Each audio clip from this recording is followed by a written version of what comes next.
and welcome again to Study English, IELTS Preparation. I'm Margot Politis.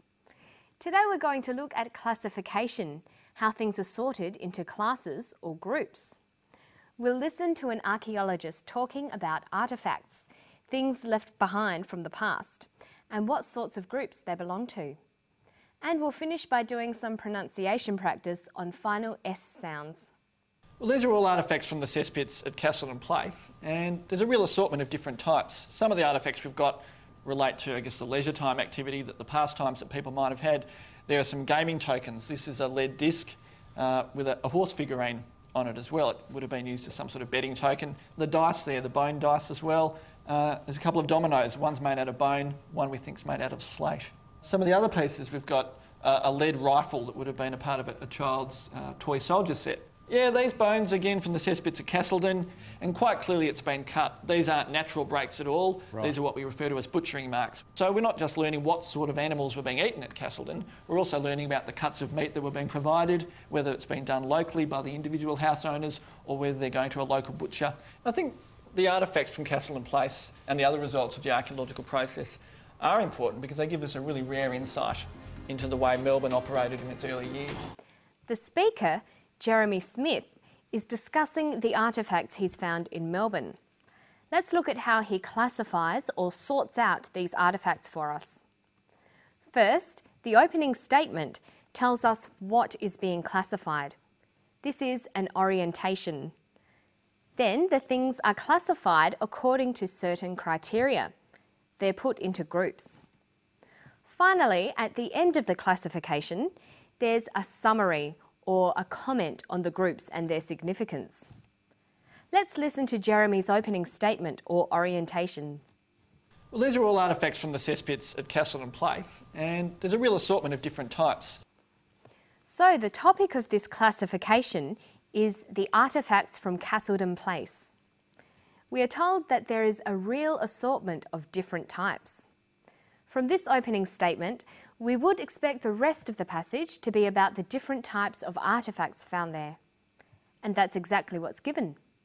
Listen to how the first type is introduced. Some of the artefacts we've got relate to, the leisure time activity, the pastimes that people might have had. The first category is of artefacts relating to leisure time activity or pastimes. This is the first group or class of the classification. To make this clearer to the reader or listener, he could have used signals to show this was the first category. He could have said, firstly, we have artefacts that relate to leisure time activities. What's the next group? Some of the other pieces, we've got a lead rifle that would have been a part of a child's toy soldier set. So the second category is children's toys. Again, he could have introduced this by saying second or secondly. Secondly, we have children's toys. And what about the third or final category? Yeah, these bones again from the cesspits at Castleton, and quite clearly it's been cut. The third category is to do with bones, evidence of what people ate. So thirdly, we have bones. So after describing the different classes or groups, Jeremy summarises by saying why the artefacts are important.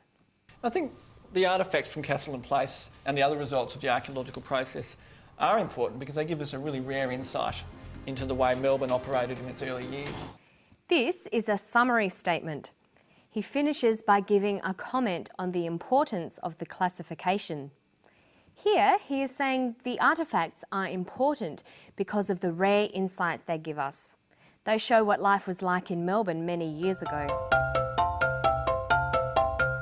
Okay, and now to something completely different, the pronunciation of the letter S at the end of words. But first, let's look at when you'll find an S on the end of words. Well, firstly, there's the natural S. Some words always end with an S. Secondly, the letter S is added to plural nouns. Thirdly, it's added to third-person singular verbs in the present tense. And finally, it's added to the possessive pronoun it and possessive nouns. Okay, so there are lots of times when you'll see an S on the end of words. For words where it's added on, it has 3 different pronunciations. Let's classify them. The first pronunciation of the final S is is. It's pronounced this way after sounds such as s, z, sh, ch and j. Listen for an example in the passage. Some of the other pieces, we've got a lead rifle that would have been a part of a child's toy soldier set. Did you hear it? The example was pieces. Pieces. The S on the end is pronounced z because it followed an S sound. Other examples are buzzes, wishes, churches, judges. The second way S is pronounced at the end of a word is s. It's pronounced this way after voiceless consonants. P, t, k, f and th. Some examples from the text are artifacts, types, breaks, marks and cuts.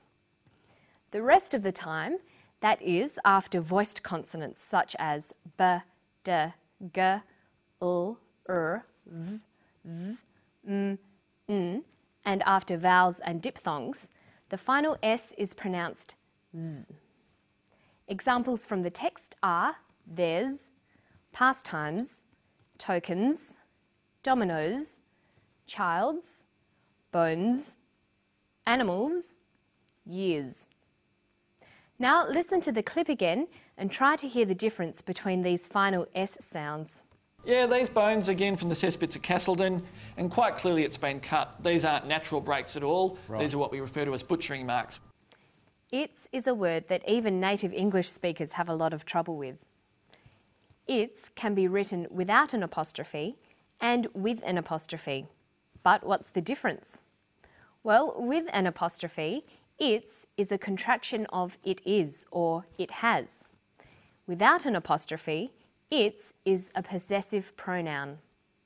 The other possessive pronouns are my, your, his, her, our, and their. These are used to show possession. For example, is that your dog? What is its name? Remember that possessive pronouns never have an S added to them, but possessive nouns do. Is that Simon's dog? Apostrophes can often cause trouble for English language learners. They're used with contractions and with possessives. Don't ever use an apostrophe to make nouns plural. There are many students at school. Not, there are many students at school.